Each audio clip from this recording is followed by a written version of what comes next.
Oh, here's the public.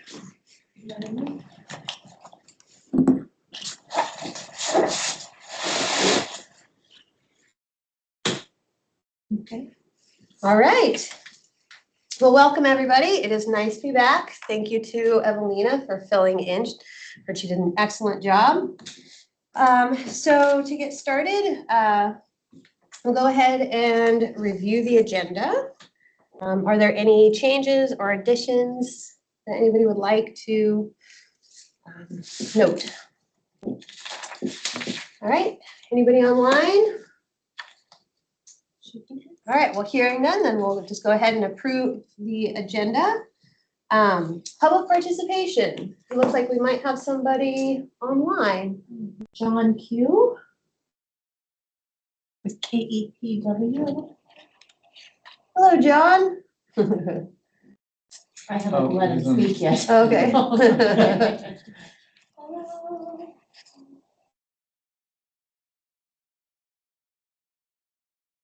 Okay, now he should be able to. Hello, John, can you hear us? I can. Thank you so much. I'm just here reporting, so I'll be listening today. Thank you. Okay, thank you very much. Welcome. All right, so next on the agenda is the approval of the September meeting minutes. Did everybody have a chance to look those over? Do we have any changes, edits to make? All right, well, hearing none, I would have a motion from somebody to approve. Do we have a second? Second. And discussion? All right, then we can go to vote.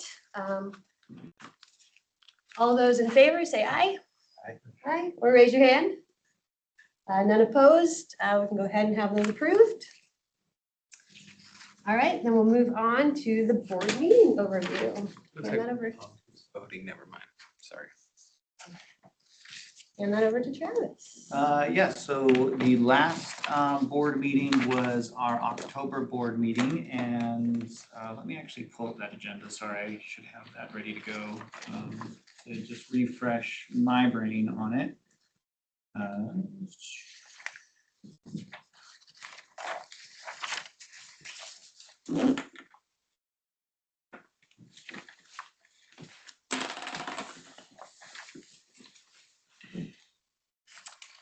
So we had sort of standard things through the board meeting was the approval for the meeting minutes. Evelina joined and shared for the CAC share out, which was a discussion on the bylaw review that will be kind of continued in today's meeting.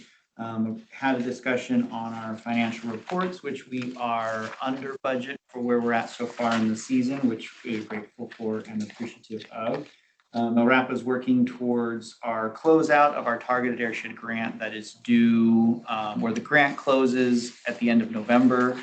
So we're working through an internal audit of all of our data to make sure that we have it in a form and in a place that's ready to go for eventually we need to turn in our final report to the EPA, which is due in early 2026. The board also adopted our local dues for fiscal year 27. Which had a partner increase of the CPI, which was basically like 0.5 percentage point increase. There was some discussion among the board members of whether Lane County's contribution to those partner dues was as equitable as what maybe they'd like. And so that's something that the board will likely pick up in future conversations as we head into next year's dues or adoption of next year's dues for fiscal 28. But otherwise, they were adopted for the fiscal year coming up. We gave an update on our smoke management season, which outdoor burning season at the time was not yet open. It was soon to be open, and now at this point, it's soon to be closed for the fall season. I did share with the board some of the reflection that we had during roundtable from Chris on what is the ability or potential adjustment to a smoke season that could be starting a little bit later in October and moving forward to January. The board had interest in that. So now the board chair, Howard Saxon, and I are talking on if we want to put that on an agenda, and if we do, what agenda is that best to go on. But I did pass along some of that reflection from the CAC. Also had a report to the board on some Osprey Hollow air quality complaints that we had. So this, for context for the CAC, over the summer, El Rapa had received a few complaints from some community members who live up around what the Osprey Hollow Park, which is by the Nines, up or closer to the north side of town, getting out by Coburg. Some concern of some particulate matter and some odors that they had experienced, and connection to traffic from trucks up along Delta Highway. So that was a presentation or a share out with the board on those complaints that were brought to Matt Keating as a city councilor for the city of Eugene. And then Matt, as a board member, brought it up at a September board meeting and asked that we talk about it. So that was that engagement. We had representation from the public. We had representation from Wildish. We had representation from Delta Sand and Gravel and from Riverbed Materials, all at the meeting. And the general take home is, from an odor perspective, we don't believe that what we're seeing from community complaints we can attribute to those sources from dust, fugitive emissions, and particulate matter. There is a need to make sure that all trucks are being covered, particularly during the summer months when it's dry. And so a reminder to all of our permit holders that that is an expectation that we would like them to be aware of, and commitments to that. And at this, I think the conversation was good with the board. I think it was appreciated by the community that it was elevated to that level, and the sources, I think, were appreciative of the opportunity to hear directly from that perspective, and wanting to cover the truckload better and meet the need. And at this point, we also followed up and reached out to the HOA, Homeowners Association of the Nines, which is a neighborhood association there, making them aware that this conversation took place with the board, and providing them with the recording for that meeting on YouTube, which it is on YouTube. So if the CAC wants to see that discussion, it's available there as well. And I think they were thankful and appreciative of that as well. And we had, Oh, yes, and we also appointed Joe to the CAC. I forgot about that. Welcome, Joe. Sorry. I'm sorry for being late. I Welcome. misjudged traffic. That's okay. Last time I biked here. Same thing Yeah. happened to me. I appreciate the in-person is, I like the in-person aspects of meetings, so welcome. And then from there, shared the director's report, which was a normal kind of share out on operational updates and outreach that's underway. And that was the board meeting. Very good. Does anybody have any questions, comments? All right. So next up are the CAC bylaws and the orientation materials. I see that, you guys did have a chance to look through that, and there were some changes made and some additions. So I did have a chance to watch the video of the meeting and could kind of catch up on some of that. So I appreciate everybody's input. So do you guys want to go through the packet item by item, or do we want to just kind of go over the bylaws themselves? Because it look like you guys were mostly looking at the content of the packet as opposed to actually reviewing the bylaws themselves. Okay. For those online, do you have them in front of you, or would you like us to try to pull them up and share screen? I have them. Whatever my colleagues need. All right. I guess it, If it would be beneficial, we can. Yeah, why don't you go ahead? All right. So as you guys probably noticed, these are from 2006. So I think we should just, go through them together if that sounds good, since this is something that we have some new faces and it's been a while, looking at them. So it starts with the purpose, the establishment. So the Board of Directors of the Layton Regional Air Pollution Authority Board has established an advisory committee to advise the board in matters pertaining to the region, particularly on methods and procedures for the protection of public health and welfare and of property from the adverse effects of air pollution. And I don't know that we're actually gonna change anything at this point. I think they're, you know, it's good to keep these things simple. But just as a refresher to us. So Article 2 is membership. So the committee shall consist of at least 7 members, but no more than 15 as determined by the board each year. At least 1 member shall be appointed as a representative of each of the following interests within the region.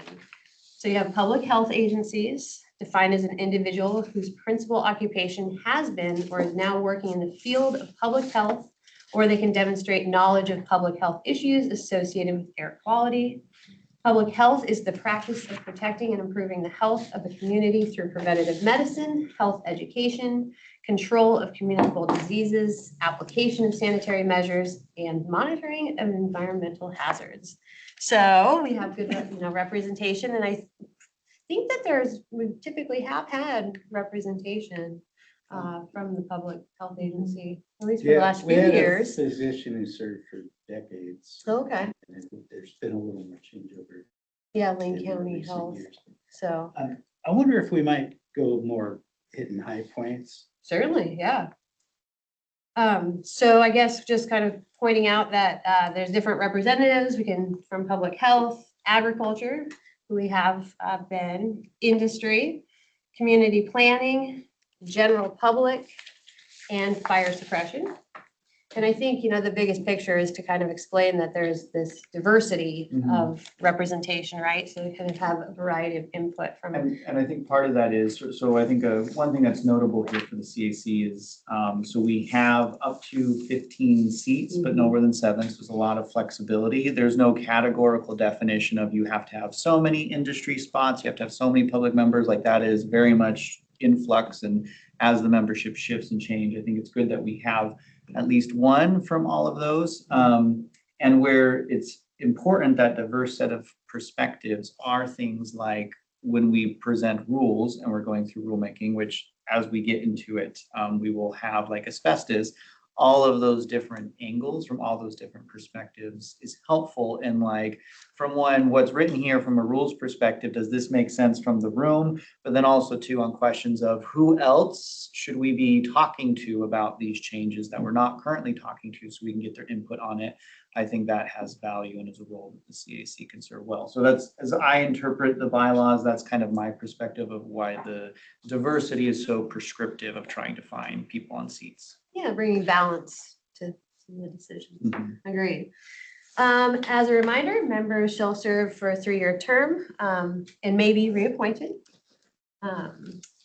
Members shall be appointed by the board as vacancies occur. So those come with recommendations, obviously from the CAC. There is a bullet about missing 3 consecutive meetings that those members shall be sent a letter requesting a response. If a 4th consecutive meeting is missed with no response, the member will be dismissed from the committee. Upon receipt of a response, it will be the decision of the committee members to discuss or allow the member to remain. And so I would just point out that it's good to stay in touch. If you already know that you're going to miss a meeting, excused absences are obviously different. And it is nice to know if we're expecting absences. And that's one of the areas where we haven't been especially attentive to in the past. Been a couple of, Yeah, they've gone a little further than Time. 3. yeah. Well, and we try to give people the benefit, you know, we know that certain people have busy seasons. And so that's when it's really good just to stay in touch. I think it's that communication, it's the radio silence when it starts to become like, well, the seat could be occupied by someone who might be more engaged or more interested. And so it's preserving that. And I think where it becomes especially more relevant is if we're in a spot where all seats are full, you know, and yeah. And we have brought up the time and day, and, you know, we've asked people how it works. That's one of the questions on the application process. So we do try to put that out there from the beginning. But if we ever find that multiple people are having issues, then, you know, we can always reconsider that as well. It is tough when you have people from the diversity of backgrounds to try to all find a time that meets. But if anybody is ever struggling, don't hesitate to bring that up too. We might be able to shift a bit. A quorum of the committee shall be the majority of the number of committee members approved by the board immediately before the meeting begins. If a quorum is present, action is taken. So if we don't have enough members and we're trying, we can't vote on something, we might have to postpone that. Article 3 is about officers and describes the chairperson and the vice chairperson. We can consider other officers as needed. So if anybody has any interest in, advancing as an officer in the future, don't hesitate to say something, because this is a good opportunity and a good committee to get some experience. So if people are interested in those and, there's secretary and anyways, there's other positions, or you could always be a backup for some of these. So It's not as daunting as it seems. it is true. The chairperson is the person who presides at all meetings of the committee. We plan and superintend the program of the committee. Also, the chairperson keeps the board informed and carries out its decisions to perform such duties as may be designated. Right now, we don't have any current assignments. We do know that we have some review coming up though. So, but one thing that I wanted to mention is that if we ever, if we start running out of topics, we will approach the board to see if they have anything that they would like to task us with as well. But we're always open to new ideas too. And I would say too, one thing that I think is very totally fine is the CAC saying, we have an interest in this topic. Can we at a CAC meeting have staff kind of come and provide more information on whatever specific topic may be? And that in of itself is totally valid and worthwhile, because I view the CAC as part of it is LRAPA does the work that we do, and the CAC is the public engagement component to ask us questions, to pull out things, and then maybe in some of that reflection, an idea can come up that can be carried to the, so I even just think like, what is that thing over there? Talk to us about it is very valid too, and like things the CAC can bring up and what we can talk about in this space. All right, and then we have the vice chairperson, who not only aids the chairperson, right, with the duties, but also is a backup, which is proving very helpful already. So I appreciate that. The chairperson shall be considered a voting member. And then we get on to Article 4, which are meetings. So the organizational meeting of the committee shall be held by March 1st of each year. We also meet at the discretion of the board, the program director, or the chairperson of the committee. The time and the place shall be coordinated. And right now it is the last Tuesday of the month. So action of the meeting of the committee shall be the majority of those present and voting. Article 5 just involves compensation and expenses, saying that no salary or compensation for services shall be paid to any member of the committee, but members may be allowed actual or necessary expenses incurred in the discharge of their duties. We have snacks. All right, so the next article is representation of LRAPA's authority position. So no officer or member of the committee shall represent any position or proposed legislation to be that of the Lane Regional Air Pollution Authority without the advance approval of the board. So that's an important one. Minutes and reports. So obviously we keep meeting minutes of all meetings. That came up today because we also now with technology record these. And so I was able to watch the video of the last one, and it was really helpful, which brings up just a question about maybe providing a link on the website. If people would like to, because for some reason in my mind, I thought when you went to the agenda, there was a link To the video. And I don't know that we need to do it every video, but maybe Yeah. a link to the YouTube channel or something could be helpful. That feedback is worth thinking on, because not to like commit that this is what we can do from a process change, but just as a thinking out loud perspective, because we are by Oregon requirements, public meetings do need to have a virtual component to it, and we do need to save kind of a video aspect of it as well. And so our process is, we're not required to, but our process is we put that online on YouTube for people to watch. And it might not be too challenging of a thing on the meeting minutes anyway, like on the minutes, here's the link to the actual recording of the video in of itself. Or if you didn't want to have to do a link every time, just check out our YouTube. Oh, Or- yeah, just to. That to might be YouTube itself. easier That's to see- true. Because I looked and couldn't find them, but then they were provided. It's like, oh, the meeting minutes are beneficial, no doubt, but actually I felt like I was participating to a degree to watch the video itself. So maybe something more generic. Yeah, just to our YouTube in general. Yeah. All right, so let's see. By December 1 of each year, the chairperson shall file with the director a concise report summarizing the activities of the current year and the anticipated activities of the ensuing year. So that is something that, we often talk about as we're approaching the end of the year, just kind of summarizing what we've done and what we have on our plate. And it doesn't need to be anything complicated, but just a nice, simple report. All right, and then the bylaws, they may be amended by the board or by the committee at any meeting by a majority vote of the members present and voting, with the amendment effective upon the approval of the board. So they are up for change if needed. And then, except as otherwise provided herein, meetings of the committee shall be conducted in accordance with Robert's Rules of Order. So that you guys, some feedback from the video actually that people did like that. It's kind of an abbreviated version, but simplified version of Robert's Rules. Can we go back to Article 2 membership? Should we add a section about resigning a position? If someone resigns prematurely? There's definitely some, this is a very simplified version compared to some bylaws that I was just working on with another committee. And you can really get into the weeds with that, if, as far as like what, but if we feel like that would be beneficial, then we certainly can, because people can resign if they so choose. Yeah, I feel like obviously you're a volunteer, so you can resign at any time. I don't know if we need to. Add it specifically. Okay. Yeah, or you just don't show up 3 times, just kidding. I'm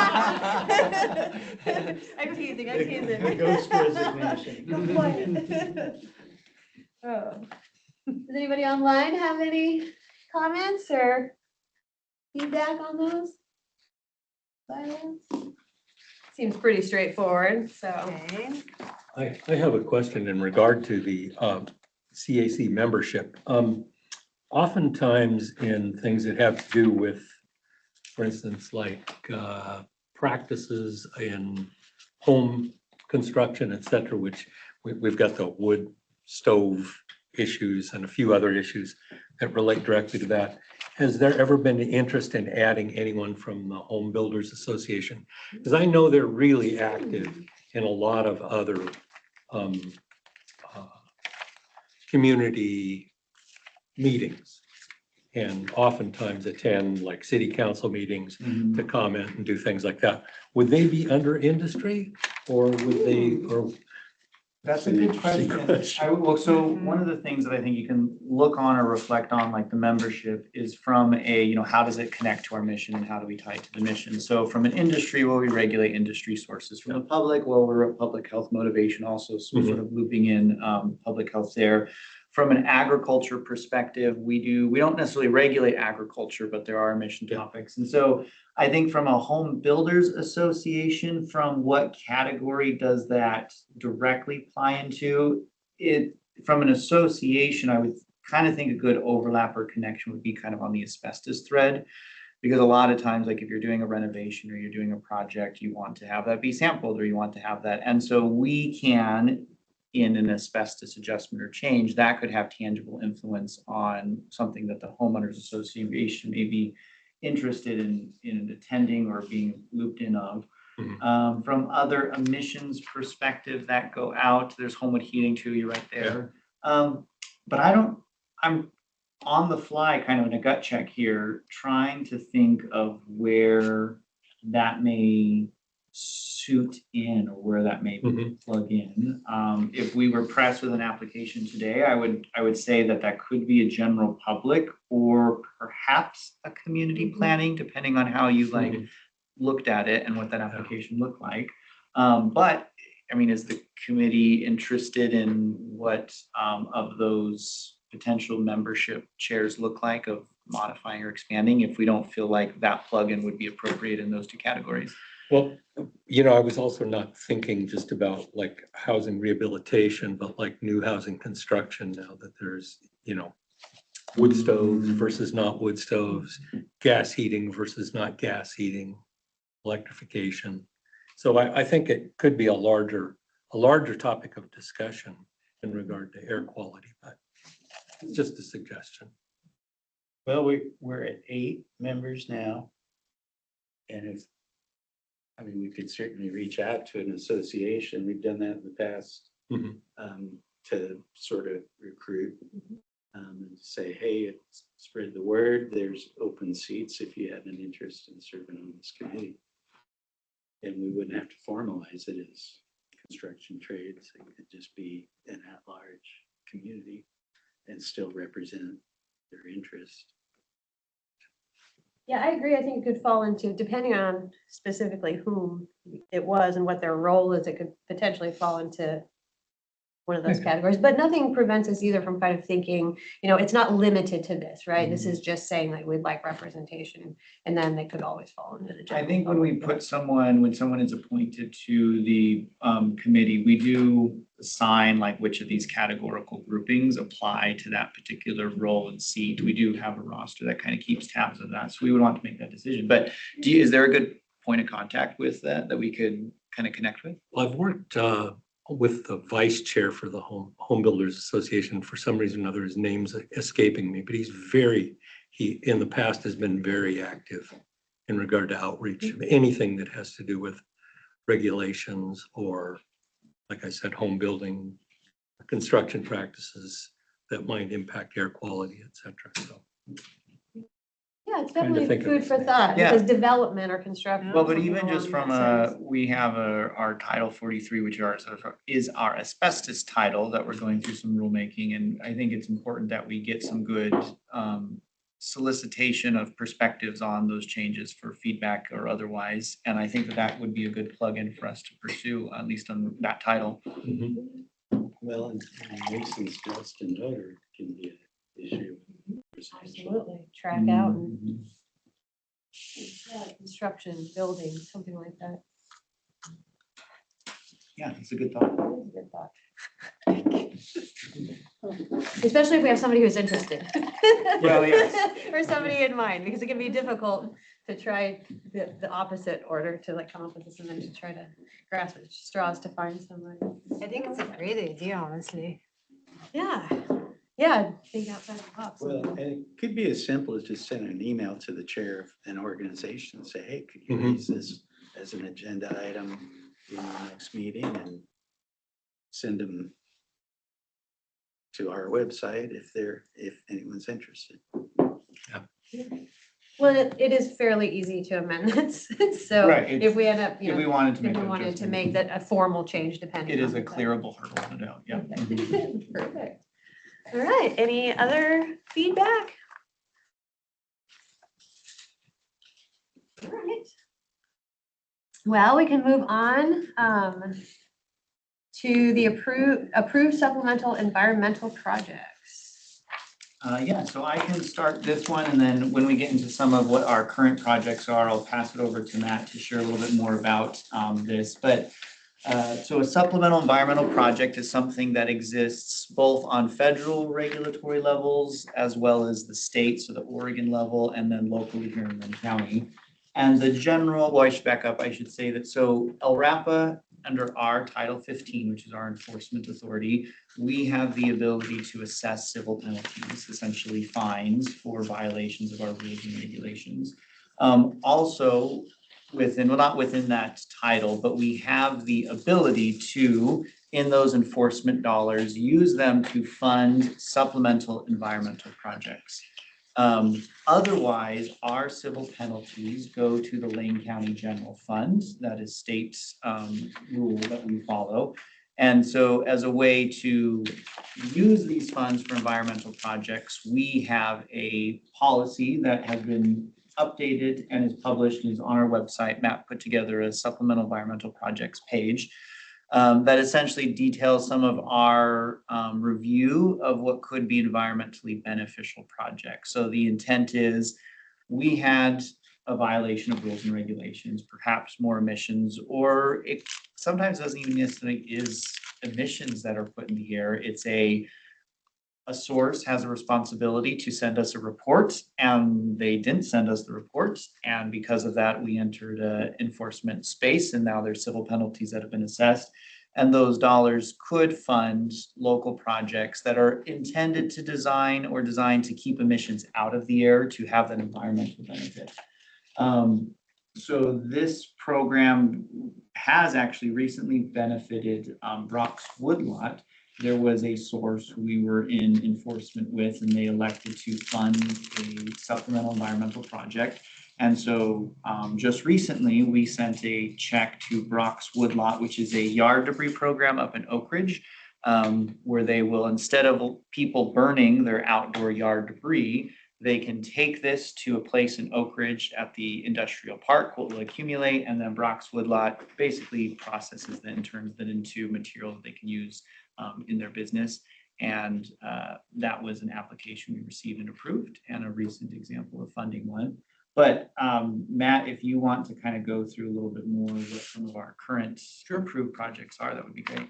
So what was, thank you, Travis. What was nice about the process is that with my professional background and working with non-for-profits here in the area, was able to kind of share this opportunity with a lot of non-for-profits and then have individual meetings with those that were interested, thinking that they might have a good project. And so either myself and Travis, or just myself, met with each of these groups, kind of discussed what was available, what ideas they might have, and try to help make sure that whatever they presented was something that we felt confident would be well received and approved, so that it can then potentially be funded.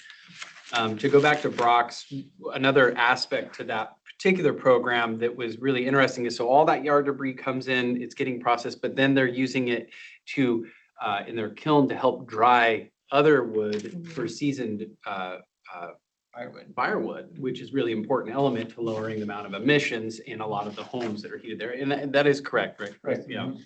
And so it's taking something that otherwise would maybe be burned in someone's backyard, and then it's being put through a machine that burns much more efficiently to actually dry home. So it's a nice generative cycle there for the whole Oak Ridge I don't area. think they have the kiln just yet. But Oh, they don't yet. They're looking to get Part of the put that project. in, but they run the community firewood program, and part of that helps for their program.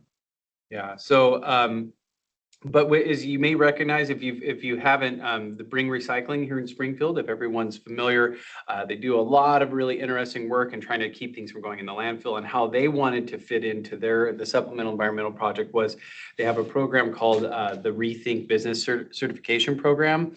Essentially what it is many businesses, they have small grants that they can do to help them gain efficiencies within their business.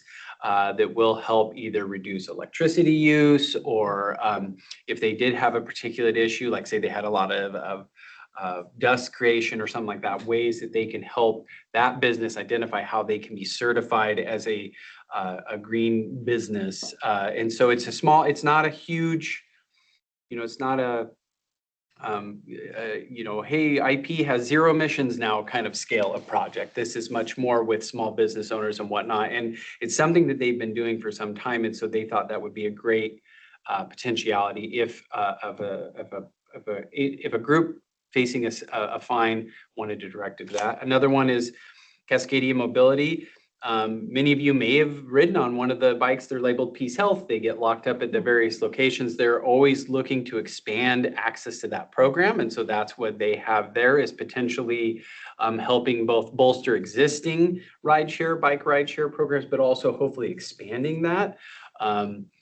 The gentleman we met with, who's the executive director, had done another program elsewhere in the United States and was very successful, and has come here and done that. And so another exciting opportunity to immediately reduce car emissions by people then choosing to ride bikes instead. And also for those that may not have a car or a bike, giving a viable opportunity to then ride and get where they need to be. So that's pretty neat. And then finally, the Center for Rural Livelihoods out near Cottage Grove. They have a large oak savanna environment as well as other acreage where they raise animals. And basically, they're actively doing forest restoration out there and also raising animals that help with vegetation and whatnot. And then they want to offer field trips to groups of children from around the community, come out, see the farm in action, do hands-on work. And for them, it's more about expanding young people's awareness of the environmental impacts of things like prescribed burning, managing the trees. They also do some free firewood for the community as they are culling and working with their orchards and whatnot, to then they let it dry season and then they'll give it away for free to community members. So all 4 of these are really exciting opportunities that were kind of vetted and seen, and they're basically now all been reviewed, approved, and are in queue, that if someone were to be seen with civil penalty and then are made aware that this is an avenue or pathway for them, that they could elect of their own choosing to say, I would like to see 80% of this civil penalty to go towards one of these projects. So it's pretty exciting because the alternative is that those funds would go to Lane County's general fund, which is fine and well, but that this is something that then the person who is doing that can also then speak to, is that, yes, we had this circumstance, it resulted in a civil penalty, and we feel great to know that it's helping drive something good that's environmentally beneficial. So yeah, any questions? Is that good for a year, or what's the time frame? We've given them a shelf life of 2 years essentially, and that they would have to reapply. I was pretty clear with all of them. I said, one thing that's important is that we don't know when these occur. We can't control if someone gets a penalty or not, and we don't know how long in between penalties may be. So please make sure whatever program you have, it's something that's very center and core to your operations, so that if we come knocking and say, hey, someone would like to do this, that you're not scrambling to try to re-energize something that maybe had gone to the wayside. Yeah, So- I think a nuance to just make mention is, so LRAPA doesn't have the ability to require anybody fund a SEP. It is totally a voluntary choice. We just present the opportunity, and then they can elect at their own choosing if they would like to fund it or otherwise. So from how can we, if you have a approved SEP program, can you expect that this is something that can and would be funded? We can't make any commitments there, but we do, in our enforcement conversation, make known as an opportunity that they can pursue.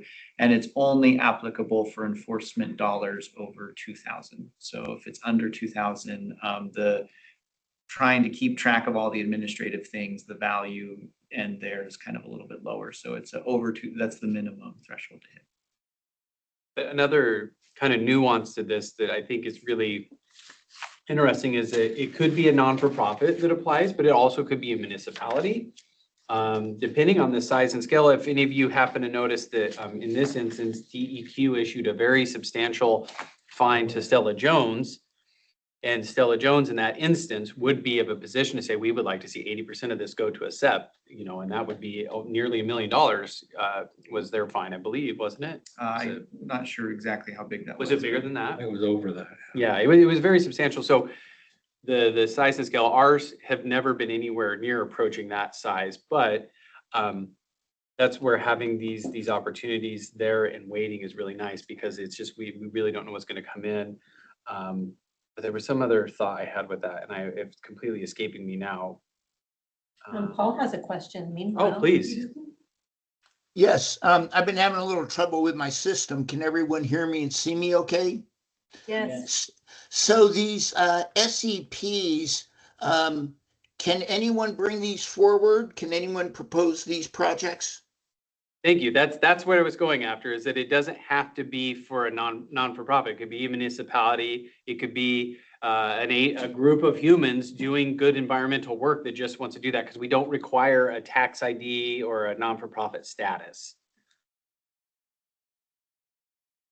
Well, I have a little bit of concern about LRAPA's reputational risk on this, because as a civilian, as a citizen looking at it from the outside, it looks like the use of LRAPA's, governmental enforcement power just to steer money to friends.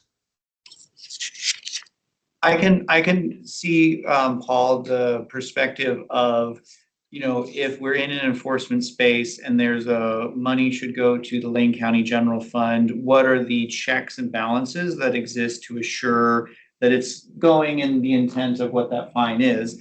I would say that by structure for the policy, we review applicants for projects that from an environmental perspective, we believe have tangible outcomes and benefit to what that funding could be used for. And our process, like awarding an ACCEPT to Brock's Woodlot, now involves a following up to say, what were those program, milestones, were they met, how are they met? And we, from administering that, what essentially is kind of like a grant to a degree, do our due diligence on that.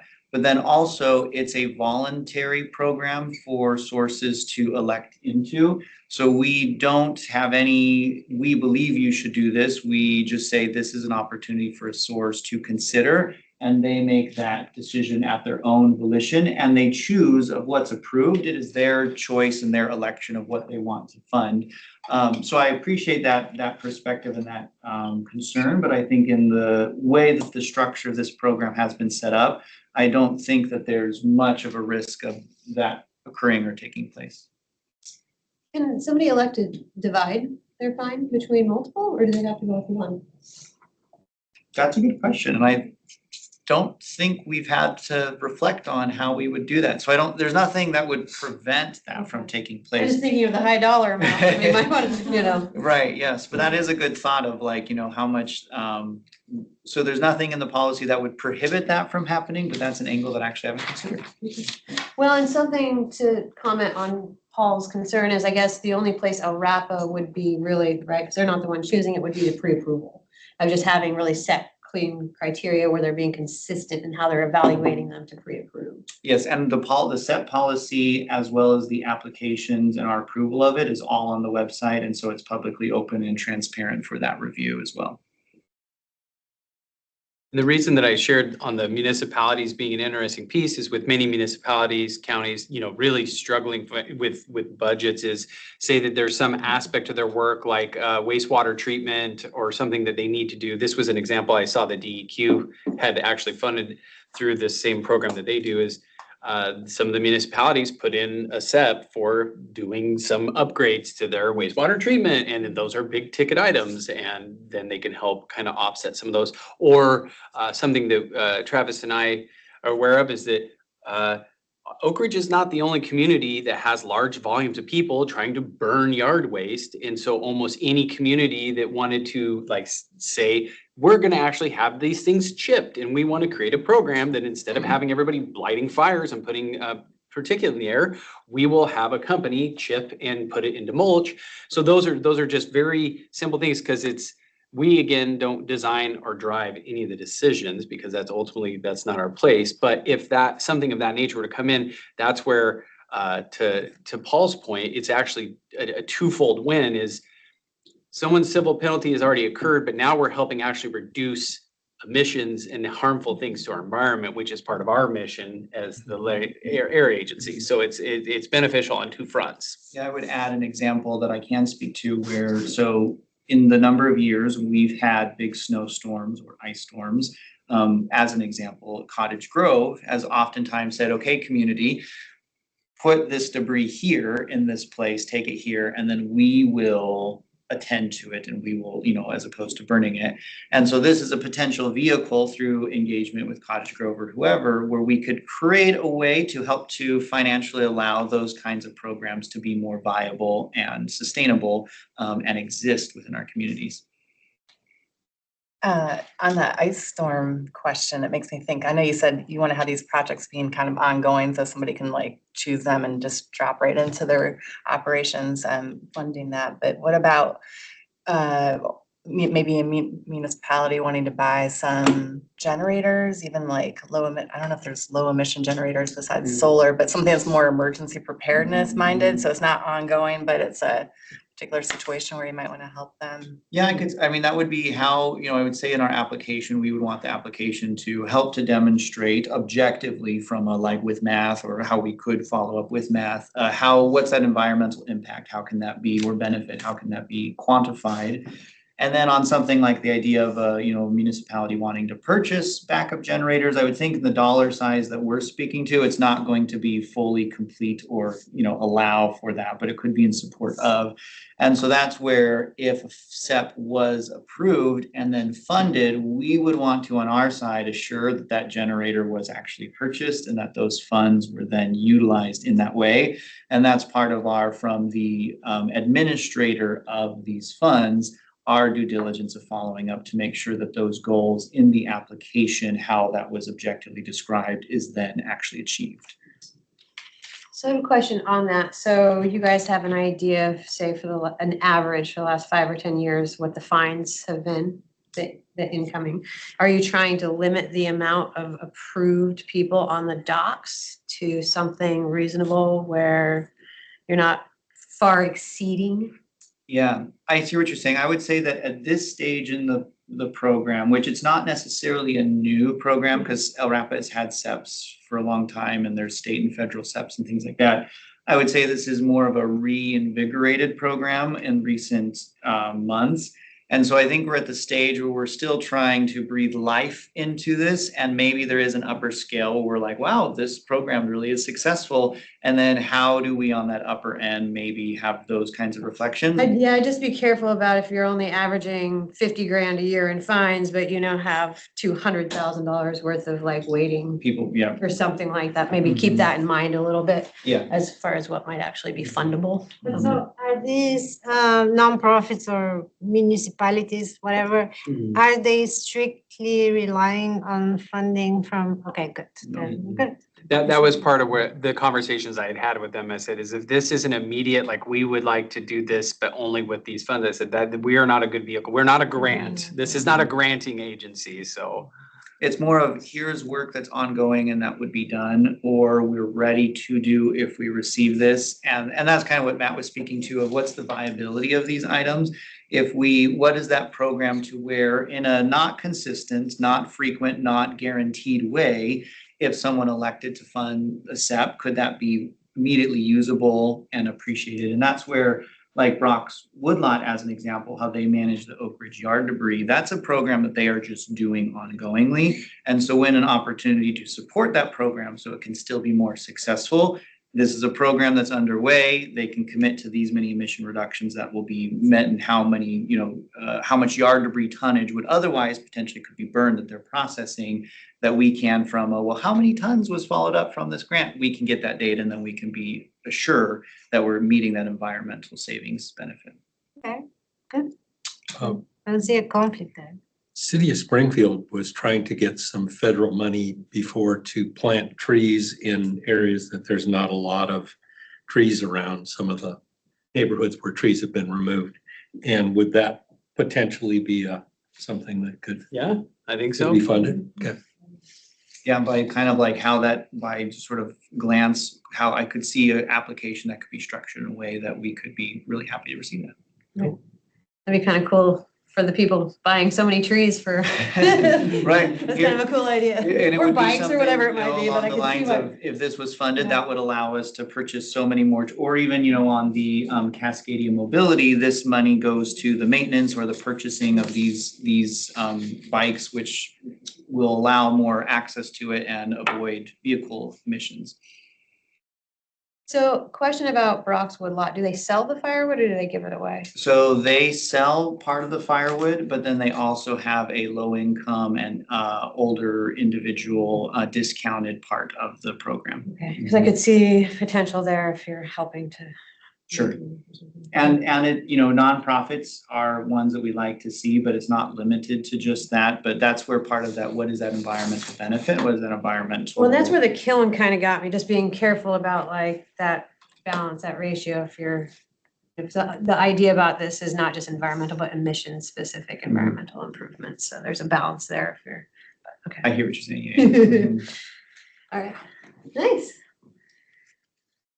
Any questions or comments online? All right, then we can move on. We're pretty close to being on schedule. So upcoming CAC topics.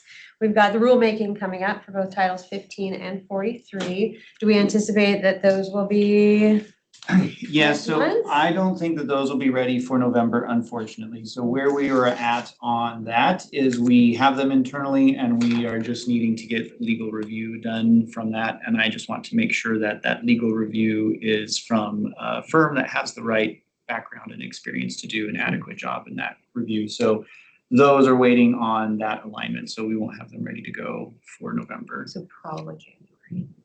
Yep, probably. Okay. By January, I would really be. So as a reminder, we don't typically meet in December unless needed.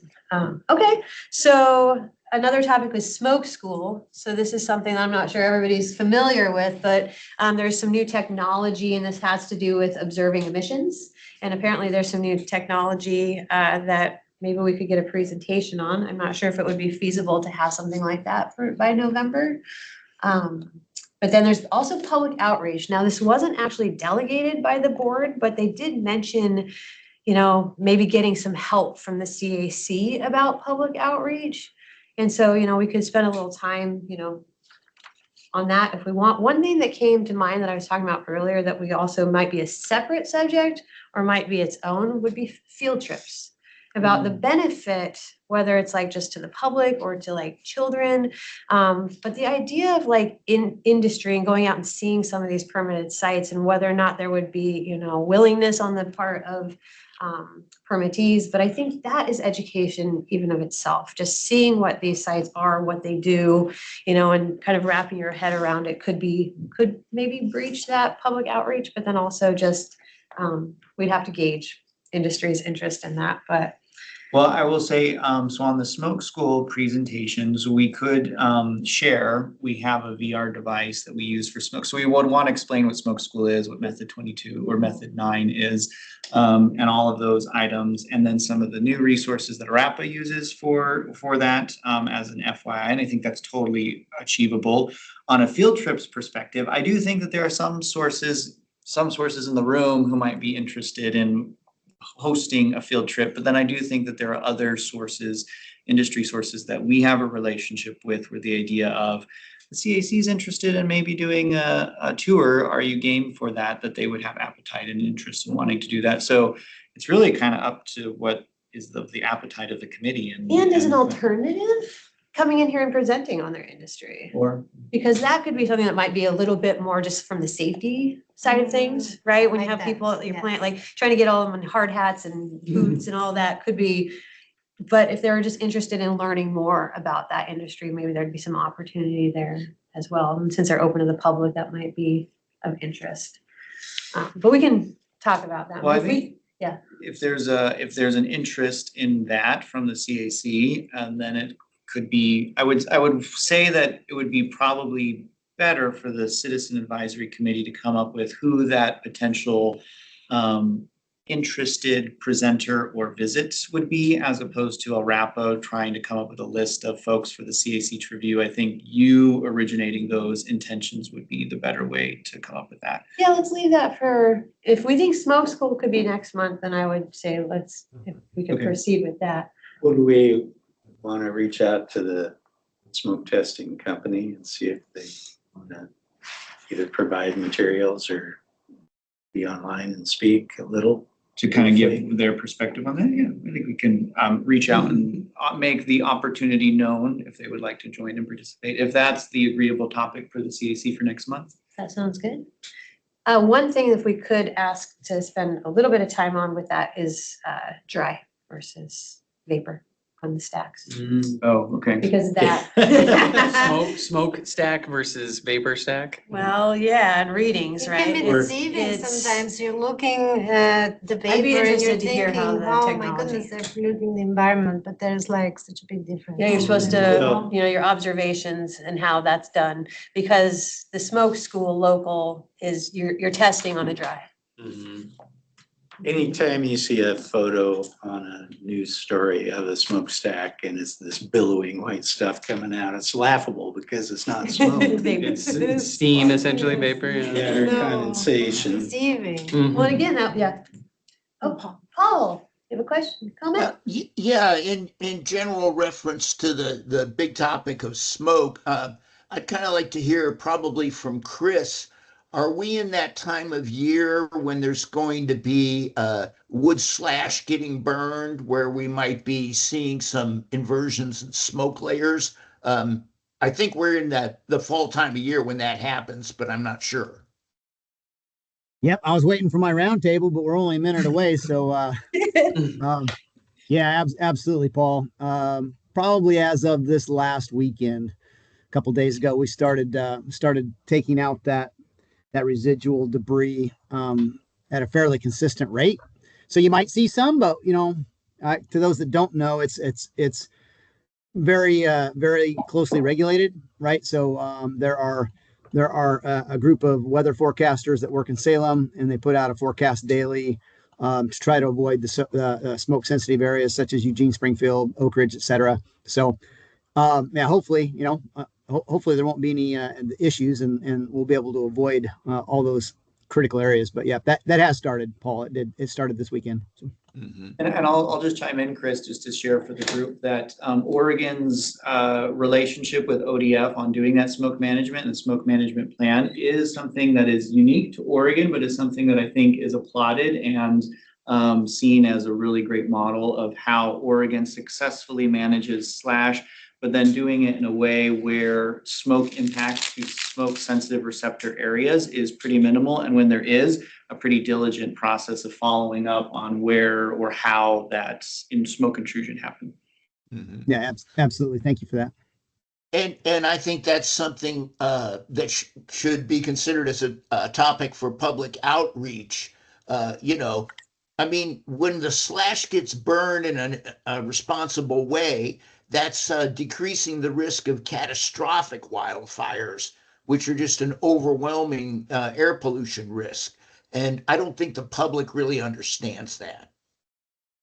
Yeah. So, Paul, if I'm hearing as a potential upcoming CAC topic that we might consider putting onto the list for the group is from what I mean, there's the public outreach of how we're communicating this broadly, but even maybe just with the CAC in general, a breakdown of here's ODF smoke management plan, and here's how LRAPA fits into the statewide framework of managing smoke, and how does ODA fit into that, Oregon Department of Agriculture, and all those items. Could that be an interesting, tangible topic for the group? Yes.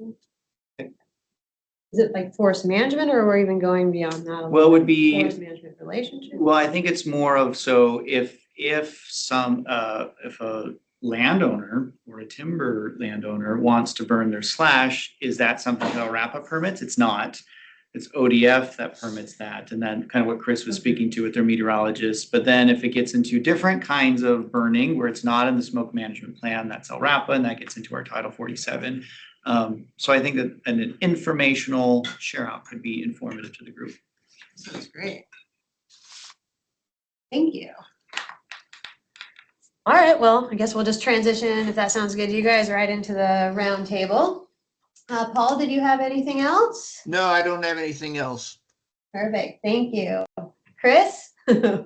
Yeah, I don't think I do either. It's just been, yeah, obviously we're out of fire season, and I appreciate Travis, you commenting on that, talking about the window of burn opportunity for folks, because the lengthening fire seasons seem to be compressing that timeline. And so I just really appreciate you bringing that up to the board, and interested to see how that plays out. And I don't honestly, sitting here now, know what the correct answer to that topic is, but I do appreciate the fact that it was discussed. So I don't think I have anything else this month. Thank you. Thank you, Chris. Is Ben still with us? Nope, I think he had to. All right, Jimmy. I don't have anything. Evelina? Yeah, you can skip me, thank you. Thanks for having me. Absolutely, nothing. All right, well, I don't have anything else either. So thank you, everybody. I guess with that, we can adjourn. A couple minutes early. Appreciate it. Have a good Thanks, you afternoon. guys. Well, 1 minute early. Good, count it. You mentioned Cottage Grove